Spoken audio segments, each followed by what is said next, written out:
US lawmakers are demanding answers from AI companies after rogue systems breached security tests, raising national security alarms. So what are the risks of unregulated AI systems? Also coming up today, thousands of lawsuits against tech giants could expose social media's role in the growing mental health crisis among many young people. For more, let's head to the Sunshine Coast. We're joined by Dr. Karen Sutherland from the University of the Sunshine Coast. Great to see you as always. Why are lawmakers targeting OpenAI and Anthropic right now? I think it's because they've been quite transparent about these issues that they've been having. So they're developing autonomous agents, and they were trying to do the right thing, put them in sandboxes and things like that. But what OpenAI found, that the one they were working on, it broke out of that and went onto the internet to try and solve one of the tests. And then also Anthropic, they've had issues before, but they weren't going to release a model because they found that it was identifying security breaches and vulnerabilities, and so it didn't want to let it out to the public. However, they did an assessment on, it was like 141,000 different tests that they've been employing on this new technology, and they found 3 breaches similar to that of OpenAI's, where the agents have broken out and gone onto the internet and done their own thing. So it's quite worrying. And what else is going on? There are many other AI platforms. So these are just the 2 who've actually mentioned it. So that's why they're being brought before the US government to try and explain what's going on. Yes, here's a challenge. You've got a situation now where on one hand, the government is trying to make sure that AI doesn't do a Wuhan lab and infect the world, so to speak. Then on the other hand, you've got all these companies that have spent billions of dollars promising investors that artificial intelligence will soon be able to think like humans, so therefore companies won't need as many humans. Surely that means that these breaches become inevitable and there'll be more of them as the testing continues. Oh, 100%. I think what I'm finding is the technology in terms of autonomous agents, from all the reports, they're breaching things because they're going off and doing their own thing, which is quite concerning. And this year has really been the year of the autonomous agents. They've been in development for a while, but this is where they really hit their strides. And I'm not sure if you remember earlier in the year when OpenClaw was released, and it was, I think from Meta, it was one of their security experts posted that Claude actually deleted all of her emails without her consent because it was trying to free up room. So it's the unpredictability of this technology that I think has everyone a bit concerned. How effective are the current AI safety measures? Because I would imagine right now it's very much up to the companies that are running these AI projects to self-report, self-manage. So how effective is that? We only know what we're told. So yeah, of course.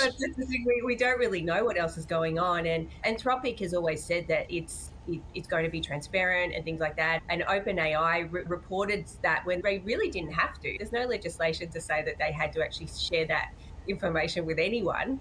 Yeah, there's no real law around the transparency and disclosure of what's going on at this stage. But yeah, it's a bit worrying when you hear these reports about AI going rogue and going off and doing its own thing. But the risk is allowing, particularly with agents and things like that, where it's becoming more autonomous.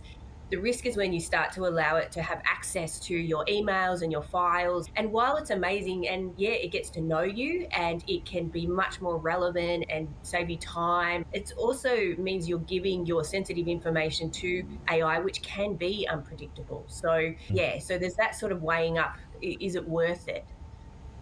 It's a good question. Obviously, there are questions about when we give governments our details. We just had the census and you're filling it out thinking, who's actually going to get this information that I'm willingly giving away, otherwise I'll face a fine. And I think all of our experience has been whenever we hand over details, I'm sure my phone number and my email, my passport and my license number are out there if Russian hackers want it, because we keep seeing these breaches from companies that aren't using AI, let alone the ones that, as you say, are. Governments are really scrambling to try and find a way to deal with this. You've got South Australia, the Premier coming back from his trip to Silicon Valley announcing a Royal Commission into AI. The new Victorian Premier Ben Carroll revealing his new front bench is going to have a Minister for AI as well.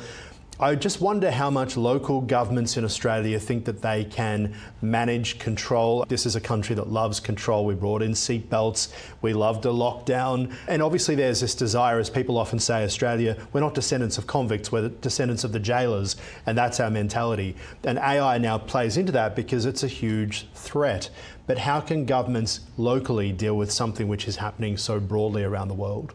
That's a very good question. And how will they even know what's going on? Will it come down to when you're registering a business that is developing AI, that you need to go through a whole sort of range of measures? Because there are industry standards and international standards and things like that. But the actual legal side of it, I think, still needs to actually catch up with the technology. Yeah, very much. All right, let's move on. Thousands of lawsuits against Meta and other tech firms could expose their role in youth mental health crises. So what will the trials reveal about social media's impact on kids? We're speaking with Dr. Karen Sutherland from the University of the Sunshine Coast. How significant is this court ruling? If they're found to be guilty, it's a lot of money that they're going to have to pay back. The thing is, they're not looking at the content, they're looking at the design of these platforms. How has the design of these platforms impacted people's, and particularly young people's, mental health in terms of them being addicted to the platforms and not being able to put their phones down, just the way that they're set up, how the algorithms show content, all those sorts of things. They're looking into the design of it. So while they may be fined, will they then be forced to redesign the platforms with younger people in mind? Or, as we're seeing in a range of countries now, younger people are just banned from the platforms. And as we've discussed how successful that is, we still don't know. But yeah, there's a whole lot of things going on in this space right now. It comes down to that ever-arching question about if there's a crack in the road and I fall in it, who's responsible? Me for not seeing the crack, the council for not fixing the crack, the person for creating the crack, right? And we're in that perspective because a lot of these companies will say the people who are struggling with mental health were doing so with other things in their life, not just because they're consuming Meta platforms and content. So how much is a responsibility of the platform and how much is a pre-existing condition that we're now copping the blame for? What do you think of that argument? Yeah, I think the platforms are going to be fighting that. What impact really have they had? Also, what about parental controls? Are parents supervising kids' use of social media and having phones and things like that? And where does the legislation stop and the impact of the platform stop, and really individual use and decisions take up from that? It's going to be a long case, I think, in the courts. What risks do the lawsuits pose for tech firms? Is it a case of they've got a lot of money, people want to get money out of them and give them a bit of a shakedown, and obviously there are a lot of regulators who've been chasing these companies for quite some time. Is there anything we've seen from Meta, for example, where it said, okay, we admit that things are a bit tough, we'll make some changes? Because they have in the past, particularly when it came to politics. They changed the algorithm after a lot of investigation post Donald Trump being elected the first time around, you recall? Yeah, oh, absolutely. I've seen other commentators who've actually worked at Meta who've said experts in mental health who have emailed Meta, the executives, to say, look, there is something really wrong here, and they've just ignored it, allegedly. So it's going to be interesting to see what's actually gone on and the evidence around it. But yeah, maybe all the platforms will be forced to change what they're doing in some way. But how, we will just have to wait and see. And also, will it be just for younger people using the platform, or will it be for everyone? Yeah, all right, we'll leave it there for now. Always appreciate your time, your insights, Dr. Karen Sutherland. Thank you.